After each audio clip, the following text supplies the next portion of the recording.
A chuva do fim de semana em Rio Claro não foi satisfatória, mas pode-se dizer que foi significativa em comparação ao mês todo de outubro. Ontem foram 36,4 milímetros de chuva na cidade, já em outubro choveu apenas 19,5 milímetros. A probabilidade para amanhã é de 26 milímetros, de acordo com a Defesa Civil. As poucas horas de chuva no estado trouxe esperança para a população, principalmente das cidades onde a situação é precária. Alguns municípios da região já implantaram um sistema de racionamento, outros aplicam multas para quem não faz uso consciente. Em Limeira, por exemplo, após o decreto, foram 139 denúncias, todas verificadas pelos fiscais da administração municipal. 10 pessoas foram notificadas e 4 multadas por desperdício de água, principalmente por lavagem de calçada. E você está consciente da situação? Entende o processo que estamos vivendo? Bom, para explicar melhor o assunto, eu recebo o professor da Unicamp de Limeira, Hiroshi Paulo Yoshizane. Boa tarde, professor. Boa tarde. Muito obrigada por aceitar nosso convite, a esclarecer um pouquinho dessa situação que a gente está vivendo. Sim, é uma satisfação estar presente nessa casa, né? E para esmiuçar alguns assuntos, principalmente nessa questão dessa crise hídrica do estado de São Paulo. A gente pode dizer, professor, que é uma estiagem histórica? Sim, de acordo com os programas que eu participei junto à Agência Nacional das Águas, o PCJ, eles têm uma projeção de uma crise em torno de 80 a 87 anos que aconteceu. Então, levando em consideração a matemática, a estatística, há 87 anos, a 85 anos, está muito variado, né? Aconteceu uma crise hídrica. E essa seca, ela atinge todo o estado de São Paulo, né, professor? Sim, fazendo as análises, estudando as movimentações atmosféricas, dá para perceber que desde dezembro do ano passado, tanto que todos lembram, né, que Manaus ficou embaixo de água, o Rio Madeira, né, uma enchente histórica, e ao mesmo tempo na região do Rio Grande do Sul com muitas chuvas, e em contrapartida a gente nessa região sudeste com escassez de chuva, chovendo em torno de 40% da média normal. Então esse foi, vamos dizer assim, numa palavra mais fácil de entender, o vilão atmosférico que nos atingiu a nossa região inteira. Daqui a pouquinho a gente vai falar essa responsabilidade, aí se dá para jogar responsabilidade em alguém, mas a gente já pode dizer que todo mundo tem uma participação, né, professor? Cada pessoa tem a sua contribuição para isso estar acontecendo? Sim, o que muitos municípios da nossa região estão fazendo é um gerenciamento do uso incontrolado das águas, um uso de forma mais racional, um uso mais inteligente, que se resume na seguinte questão. Eu estou gerenciando o meu hábito quanto a economizar água? Então essa é uma pergunta que tem que ficar no eu de todo o Rio Clarense, de toda a região aqui, enfim, do estado de São Paulo. Então, é simples, a gente começar a gerenciar, né, o mau uso da água, ficar tempo no banheiro, escovação de dente, fica demorando, barbeamento, essas coisas aí, a gente vai vendo que é falta da gente se gerenciar. Então, começa por aí, o hábito nosso. Professor, mas é possível designar essa responsabilidade? Porque o que acontece? Para dizer de quem seria essa culpa, porque os governantes alegam que isso está acontecendo porque não está chovendo. Já especialistas alegam que a falta de planejamento é que contribuiu com tudo isso. Uma coisa está aliada à outra, dá para ter uma culpa aí nesse sentido? Para os governantes é fácil aplicar, né, a responsabilidade, ou falar que é uma coisa histórica, né, atípica. Essa expressão atípica é uma forma muito fácil de sair de qualquer situação como nós passamos.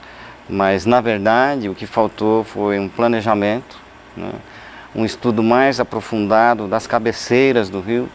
Tanto que eu levei num debate em Campinas, na Sanasa, a proposta de fazer o trabalho de formiguinha, tal como eu me expressei dessa forma. Ou seja, a gente incentivar, ajudar uma metodologia, por exemplo, dos agricultores que usam a água, das terras rurais que tem esses mananciais. Na verdade, é fazer uma potencialização. Eu já propus isso para São Martinho, de Iracemápolis, a ideia já foi concebida, enfim, fazer um gerenciamento das nascentes, começa por aí. Aí sim nós teremos uma sequência boa. Era possível, então, ter feito alguma coisa antes? Faltou interesse, digamos assim? É que, na verdade, né, é assim que a gente enxerga.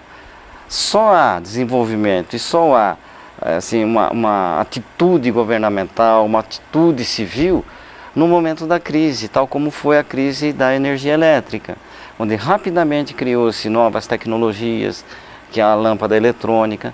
Só que no contexto da água servida, a nossa água de uso doméstico, não tem como a gente chegar e exigir que as pessoas mudem o sistema de descarga, o sistema de chuveiro. Então isso gera custo. Então, para minimizar esse problema e orientar, jogar como se fosse 2014, o marco zero de um novo hábito da população geral, né, de nós seres humanos, ter como 2014 o marco zero, o início de um novo hábito. Professor, além dessa conscientização de todos, o que poderia ter sido feito antes para a gente não ter chegado a essa situação tão crítica?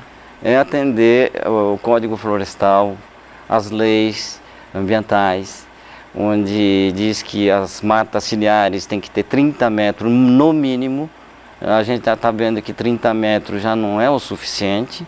E também fazer assim, pontos de recarga nas cabeceiras do rio.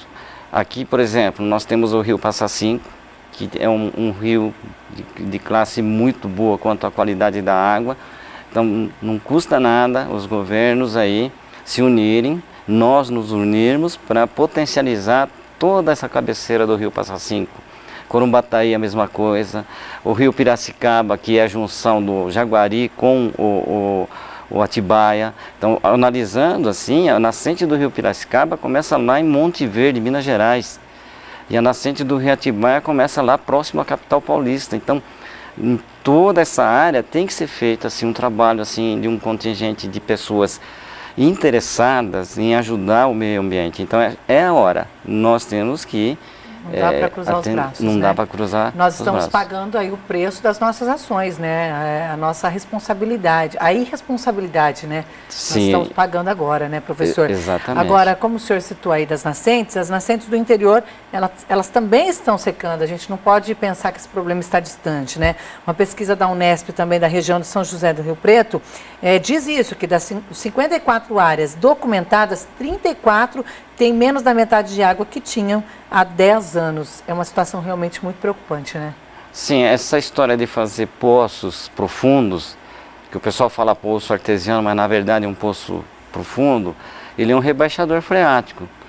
Então, como eu já falei, que Cordeirópolis teve a primeira crise, aí, a primeira cidade a ter crise da água por causa das carvas de argila, que ela rebaixa o lençol freático e, consequentemente, né, aquela represa do Cascalho ficou com um potencial muito baixo de água. Então, requer sim um âmbito de um trabalho assim mais focado para potencializar as nascentes. Professor, se essas ações não forem colocadas em prática agora, como o senhor está dizendo, o que esperar do futuro tão próximo?